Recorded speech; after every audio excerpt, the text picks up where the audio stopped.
ये क्या?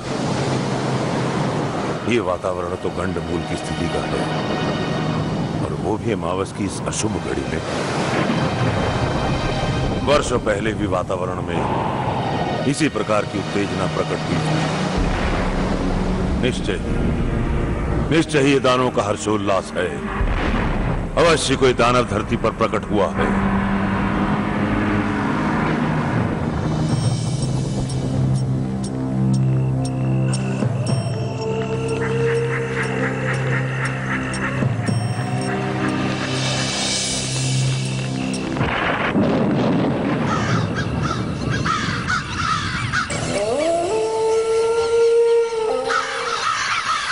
हे प्रभु, यह शुभ और मंगलकारी संकेत कैसे? कृपा करना प्रभु, जब भी वातावरण में इस प्रकार के संकेत प्रकट हुए हैं, अवश्य कोई न कोई प्रलय आई। दानव शक्ति मानवता की हानि का कारण बनी है। घटनाओं की आंधियों ने बड़े बड़े राज्यों का विनाश किया है। हे प्रभु, क्या विनाश होने वाला है? क्या घटना होने वाली है?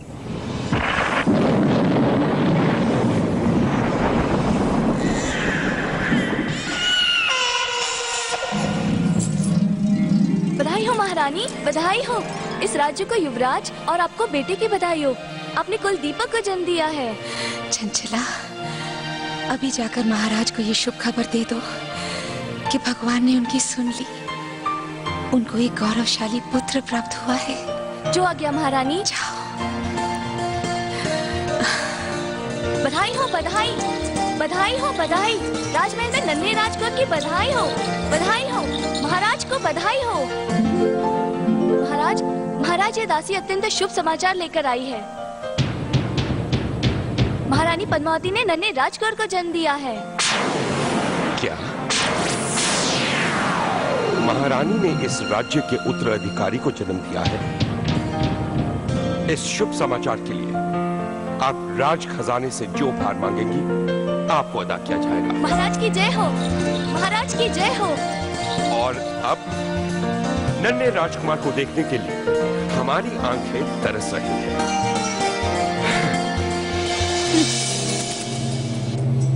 सुना दीदी, महाराज ने क्या कहा?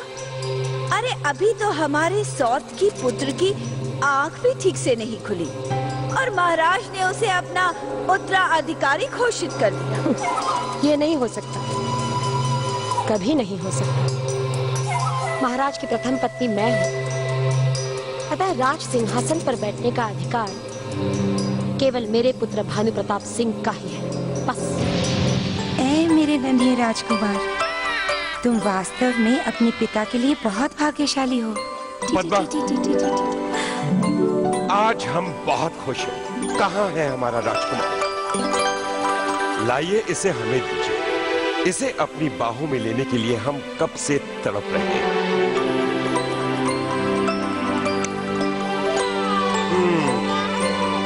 तो ये है अलकापुरी का भावी राजकुमार, हमारी आंखों की रोशनी। पद्मा, इस अनमोल रतन के बदले में राज खजाने का हर उपहार हम आप पर निछावर कर देना चाहते हैं। नहीं नहीं महाराज, मुझे हीरे मोतियों का उपहार नहीं चाहिए। मुझे तो केवल आपके प्रेम का उपहार चाहिए। मेरे माथे का टिका यूं ही सजा रहे, मेरे लिए यही उपहार बहुत है। पद्मा, आपका प्रेम कितना निस्वार्थ है। आपने हमसे आज तक कुछ नहीं मांगा, इसलिए हम आपको वचन देते हैं, हम आपके पुत्र को इस राज्य का उत्तराधिकारी बनाएंगे। हम आज अभी इसी वक्त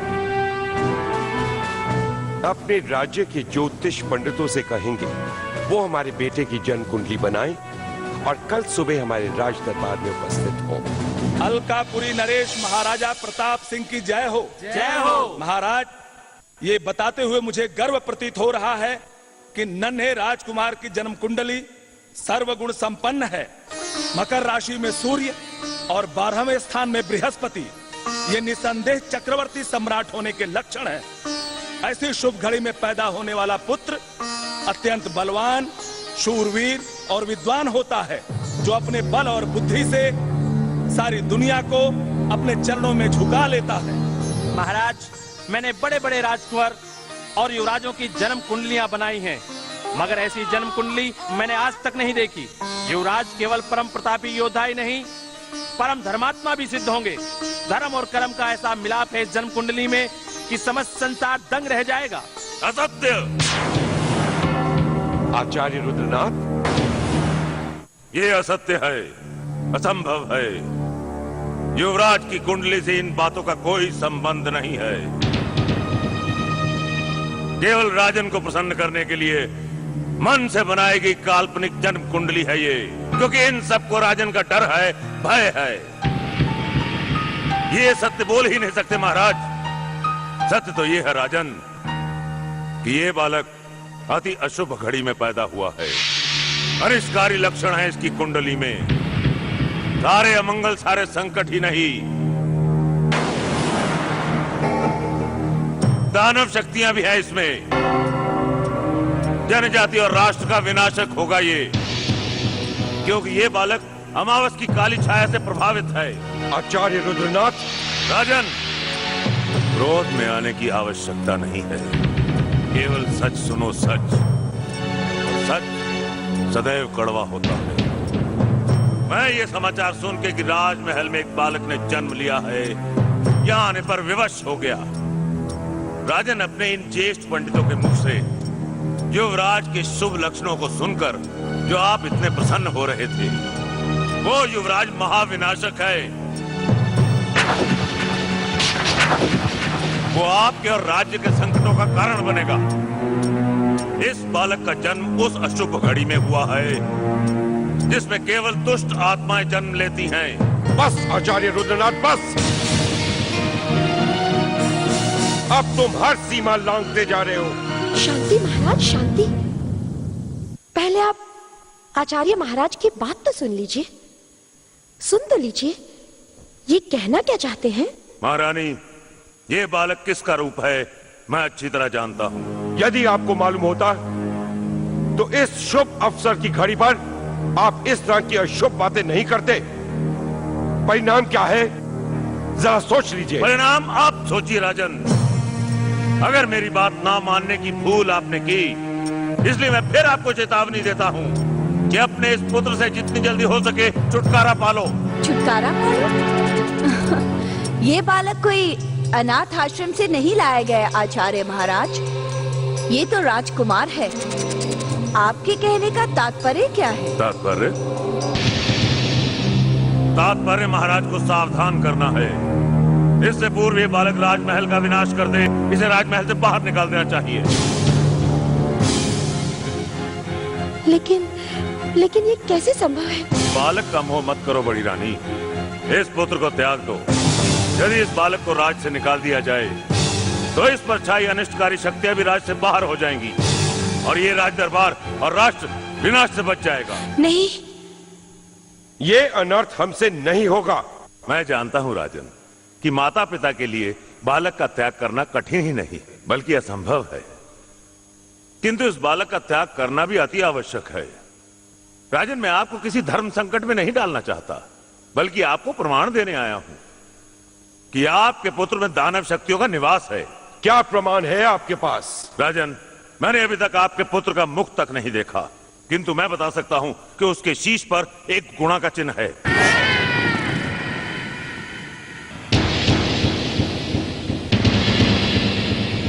और ये शास्त्रों में असुरी चिन्ह कहलाता है।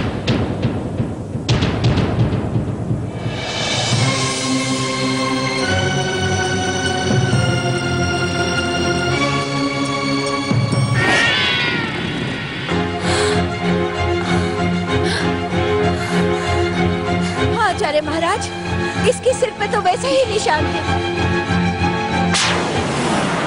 अब तो विश्वास हो गया राजन कि इस पुत्र का जन्म केवल आपके विनाश के लिए हुआ है। किंतु आचार्य महाराज, इस संकट से बचने का कोई तो उपाय होगा। हाँ बड़ी रानी, उपाय है। क्या उपाय है आचार्य महाराज? इस बालक का वध, इसकी हत्या। नहीं, आप ऐसा नहीं कर सकते। ये नहीं हो सकता। नहीं नहीं नहीं नहीं, मैं अपने पुत्र का वध स्वीकार नहीं कर सकती। मैं नहीं कर सकती, नहीं कर सकती मैं।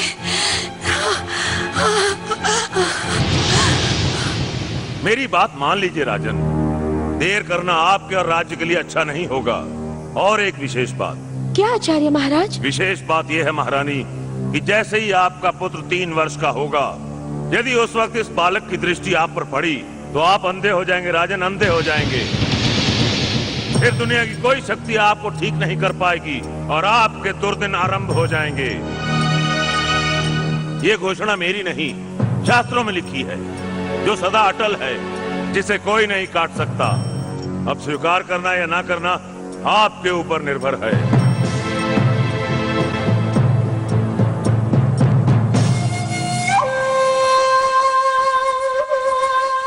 महाराज, हमें आचार्य की बात को नजरअंदाज नहीं करना चाहिए। इसका मतलब हमें आचार्य की बातों को स्वीकार कर लेना चाहिए। इसके अतिरिक्त और कोई चारा भी तो नहीं महाराज। राय, आपकी राय क्या है वो बताइए। महाराज, प्रश्न राज्य का है, मानव जाति के विनाश का है। यदि आपके पुत्र के कारण आपका राज्य संकट में पड़ जाए, आपकी प्रजा का जीवन संकट में पड़ जाए, तो आप ही बताइए महाराज, क्या ये उचित होगा? नहीं महाराज, नहीं। महाराज, मैं मानता हूं कि संतान भले कैसी भी क्यों ना हो, हर पिता को अपनी जान से ज्यादा प्रिय होती है। मगर महाराज, आपको यह याद रखना है कि आपकी असल संतान है आपकी प्रजा, और आप एक संतान के लिए अपनी लाखों संतानों की आहुति नहीं दे सकते महाराज। इतिहास गवाह इस बात का, इतिहास सबूत देता इस बात का कि जब कभी भी किसी राजा को अपनी प्रजा के लिए, अपने राज्य के लिए अपने पुत्र की आहुति देनी पड़ी है, तो उसने अपने पुत्र की आहुति हंसते हुए, मुस्कुराते हुए दी है महाराज। आप अपने इस पुत्र की आहुति पाप समझकर नहीं, पुण्य समझकर दीजिए। सेनापति, आपने हमारी आंखें खोली। अब पाप नहीं, पुण्य समझकर हम अपने बेटे को अपने राजमहल से विदा करेंगे, और ये कार्य आपको सौंपते हैं। जो आज्ञा महाराज। कल सूरज की पहली किरण के साथ हमारे राज्य की सरहद के पार ले जाया जाए।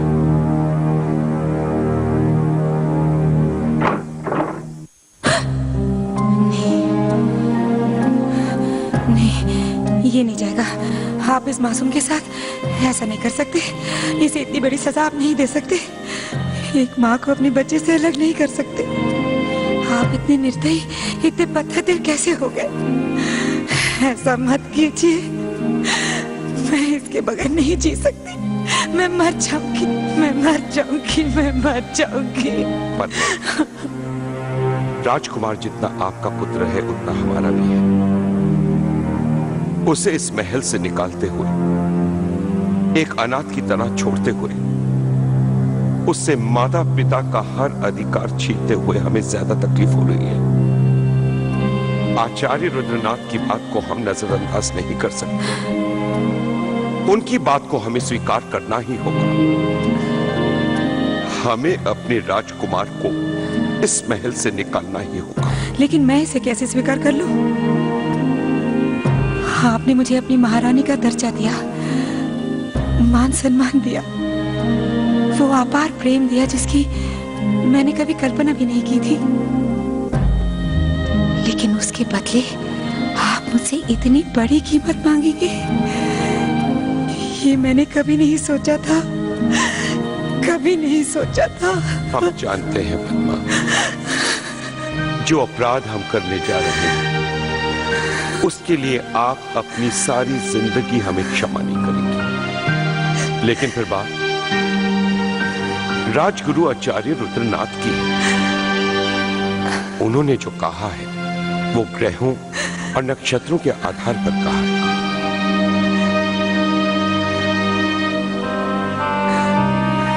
पद्मा, तुम जानती हो आचार्य रुद्रनाथ की भविष्यवाणी आज तक गलत साबित नहीं हुई है।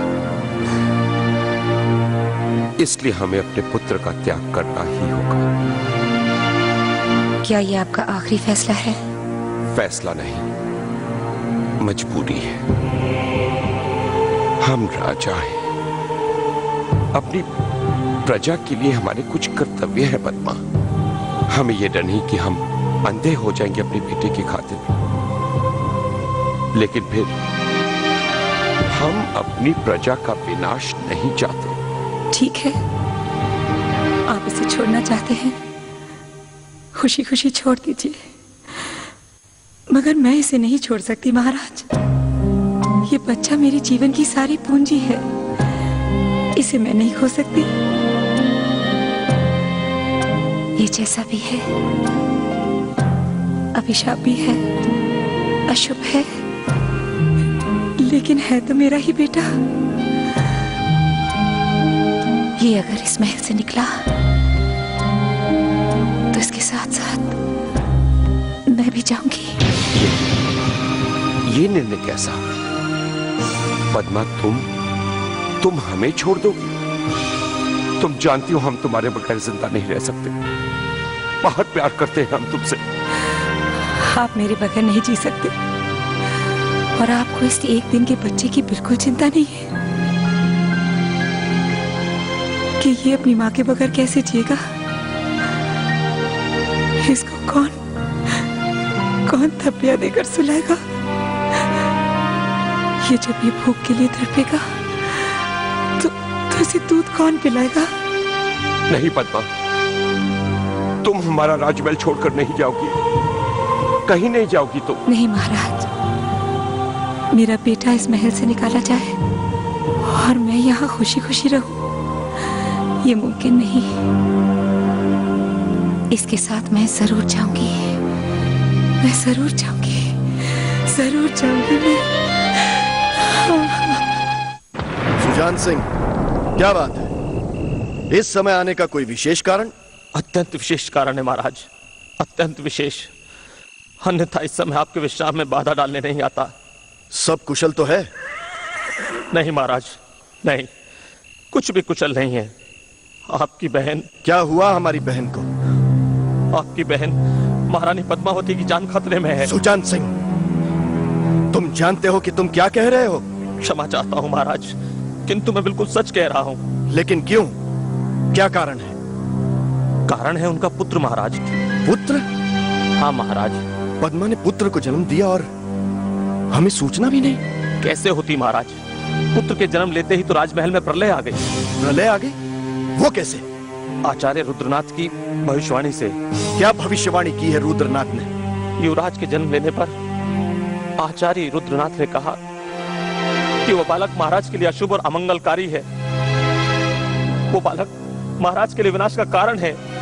उस बालक से पूरे राज्य में संकट आ जाएगा। और तो उन्होंने तो यहाँ तक कहा। बोलो, उन्होंने क्या कहा? और उन्होंने बताया कि उस बालक में दानवी शक्तियों का वास है, अमावस की काली छाया का शाप है उस पर। दानवी शक्तियों का वास? अमावस की काली छाया का श्राप है? हाँ महाराज। और इतना सुनते ही महाराज ने युवराज को महल से निकालने का निर्णय ले लिया। महाराज, युवराज और महारानी को बचा लीजिए महाराज, उन्हें बचा लीजिए। जब महाराज ने उन्हें निकालने का निर्णय ले ही लिया है, तो फिर उन्हें मारने का साहस कौन कर सकता है?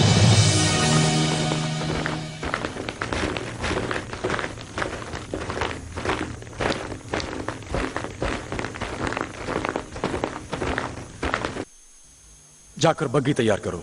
जो आज्ञा।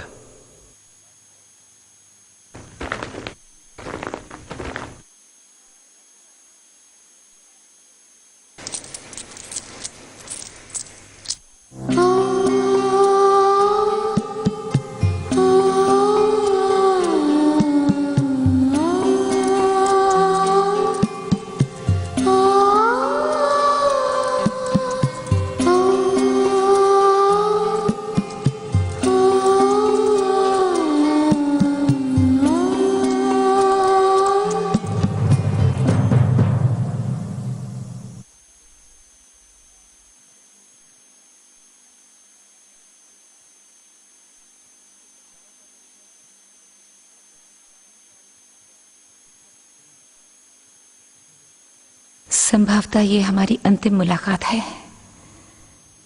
इसके बाद शायद हम कभी न मिल सके। कहाँ जाऊंगी ये मुझे भी नहीं पता। फिर भी जाने से पहले आज्ञा चाहती हूँ।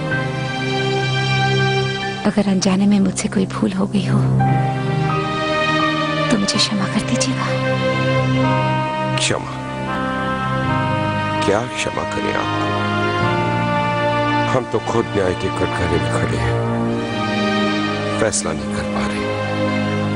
हमने जो किया है वो इंसाफ है या अपराध?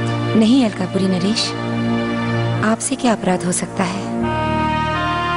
सिंहासन पर बैठने वाले का अपराध भी इंसाफ ही होता है। मैंने आज तक आपसे कुछ भी नहीं मांगा है। जाने से पहले केवल एक अधिकार मांगना चाहती हूँ। उम्मीद है निराश नहीं करेंगे। अधिकार? क्या अधिकार दे सकते हैं आपको? निर्णय आपका था पद्मा। कहिए, क्या मांगना चाहती हैं? आज के बाद मेरा बेटा कभी भी आपको पिता कहकर नहीं बुलाएगा। मैं उसे कभी भी ये नहीं बताऊंगी कि उसके पिता एक बड़े से साम्राज्य के महाराजा हैं। नहीं पद्मा, नहीं, ऐसा मत कहो। हमसे हमारे प्राण मांग लो, हम त्यागने के लिए तैयार हैं। अपने शरीर का सारा खून बहाने के लिए तैयार हैं। सारे संबंध तो तोड़कर जाए, अब कम से कम एक बाप और बेटे के रिश्ते को तो अलग मत करो। अलग करना मेरी मजबूरी है, वरना आप जिंदगी भर मेरे और मेरे बेटे के लिए आंसू बहाते रहेंगे। और उस वक्त हमारे आंसू पोंछने वाला कोई नहीं होगा।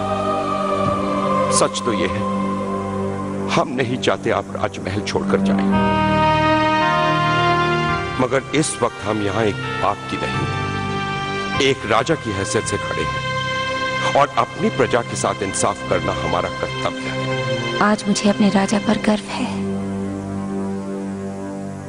आपने वही किया जो आपका कर्तव्य था। मैं वही करने जा रही हूं जो एक मां का कर्तव्य है।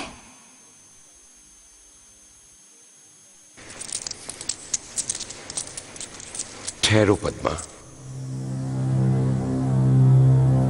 पद्मा, एक बार अपने बेटे को सीने से लगाने का अधिकार दे दो।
महारानी, हमारी सीमा यहाँ समाप्त होती है और आपकी सीमा यहाँ से शुरू होती है। हमें यहाँ तक पहुँचाने के लिए मैं आपकी आभारी हूँ। इसमें आभारी की क्या बात है महारानी, ये तो हमारा प्रथम कर्तव्य था। महामंत्री ने मुझे आदेश दिया था कि आपको पूर्ण मान सम्मान और सुरक्षा के साथ राज्य की सीमा तक छोड़ दिया जाए। अब बहुत अफसोस की बात है महारानी कि मैं आपका साथ आगे तक नहीं दे सकता। अब आपको यहाँ से अकेले ही जाना पड़ेगा।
कुंवर भानु प्रताप।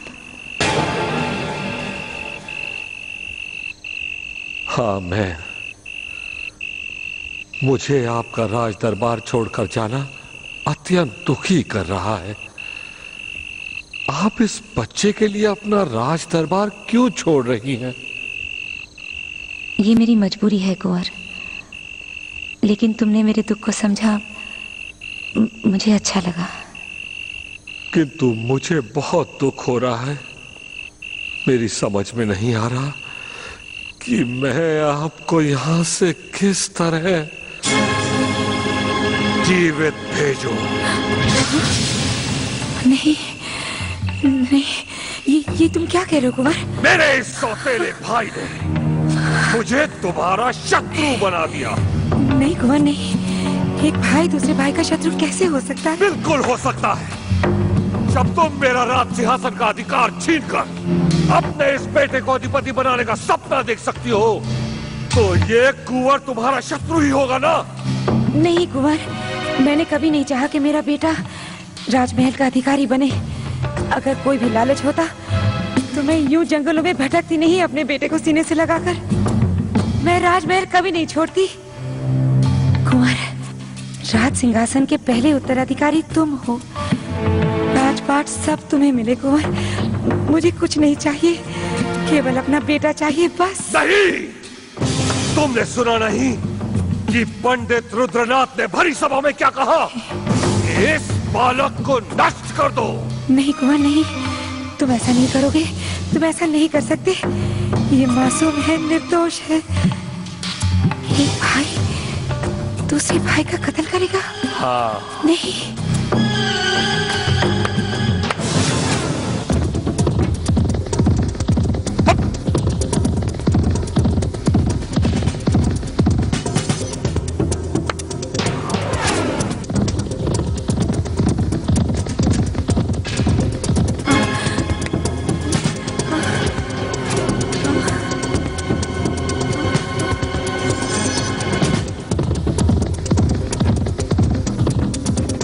पकड़ लो।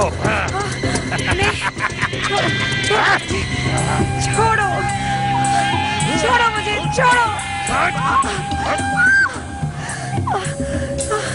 नहीं नहीं नहीं नहीं नहीं नहीं नहीं नहीं नहीं, नहीं मेरा बच्चा, छोड़ो छोड़ो छोड़ो मुझे, छोड़ो छोड़ो।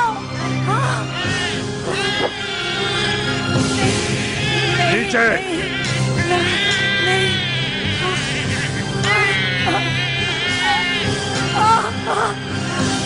अंतिम बार देख ले इसे। नहीं नहीं नहीं नहीं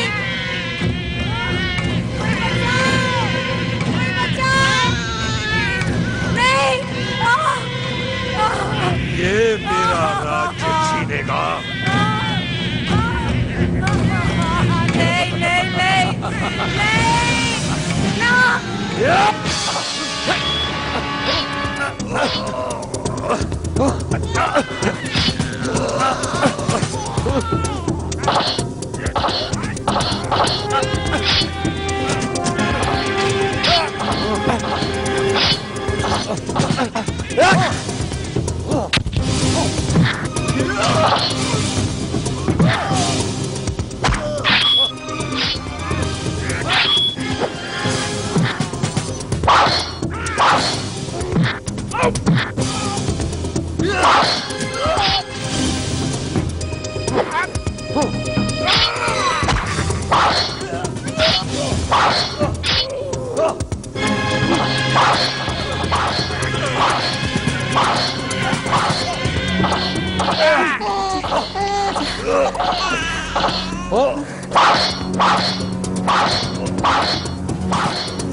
पद्मा, पद्मा,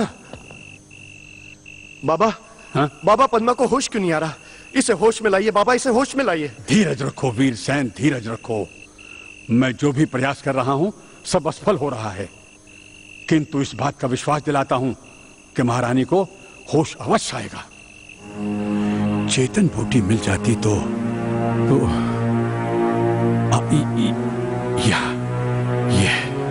ये रही। अब इसी का सहारा लेना पड़ेगा। सब ठीक हो जाएगा, सब ठीक हो जाएगा।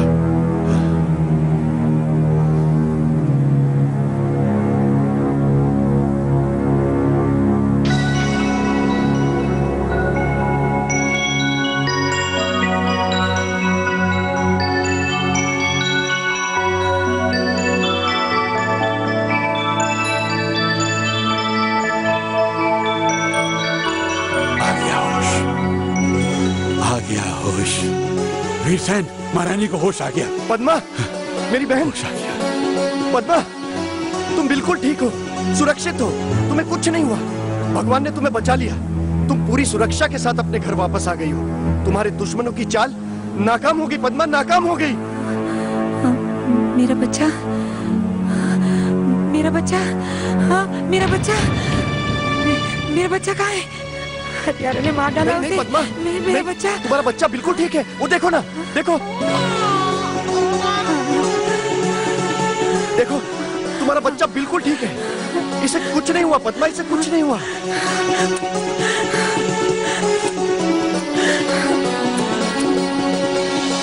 पद्मा, रुद्रनाथ तुम पर इस्तेमाल किया गया सिर्फ एक मोहरा है। तुम्हारे साथ षड्यंत्र किया गया है, षड्यंत्र। नहीं, मैं नहीं विश्वास कर सकती। महाराज के प्रेम को मैंने परखा है। वो मेरे साथ षड्यंत्र नहीं कर सकते। षड्यंत्र महाराज ने नहीं, उन दो रानियों ने किया है ताकि तुम्हारा बेटा उत्तराधिकारी न बन सके। मुझे तो लगता है उन्होंने अपना षड्यंत्र कामयाब करने में रुद्रनाथ का सहारा लिया है, ताकि महाराज उनकी जबान की काट से बुरी तरह घायल हो जाएं, विवश हो जाएं, और आज तुम्हें अपने रास्ते से हटाकर वो दोनों अपने लक्ष्य में सफल हो गए हैं पद्मा। नहीं भैया, मैं रुद्रनाथ को जानती हूँ। वो किसी की बहकावे में आकर किसी का जीवन नष्ट नहीं करेंगे। उन्होंने जो भविष्यवाणी की है उसमें कहीं ना कहीं तो सच्चाई है। कौन सी सच्चाई पद्मा? कैसी सच्चाई? एक मन घड़ंत भविष्यवाणी के अतिरिक्त कुछ नहीं है ये। नहीं भैया, मैं स्वयं उस समय हैरान हो गई थी जब उन्होंने कहा कि इसके सिर पर अमावस की छाया का निशान है। निशान है तो क्या हुआ? मैं इन सब बातों पर विश्वास नहीं करता। भले ही मेरी बहन के पुत्र अमावस की काली छाया के बादल मंडरा रहे, लेकिन मैं रुद्रनाथ की इस भविष्यवाणी को झूठा साबित करके ही रहूंगा। मैं अपनी बहन को वचन देता हूं कि इसके जीवन से काले साए हटाकर इसकी जिंदगी को उजालों से भर दूंगा।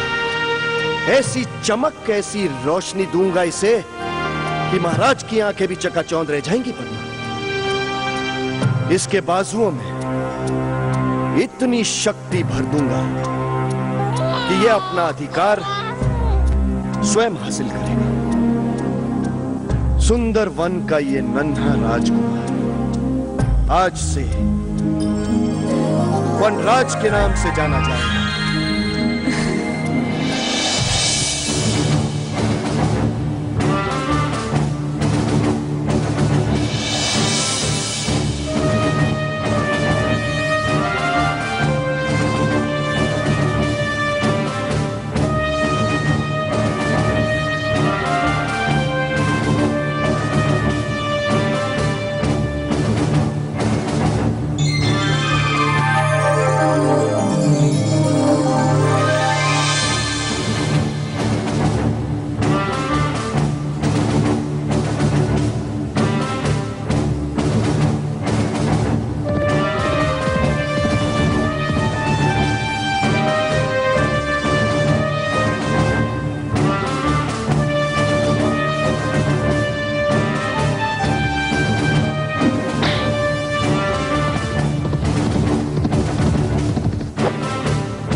तो है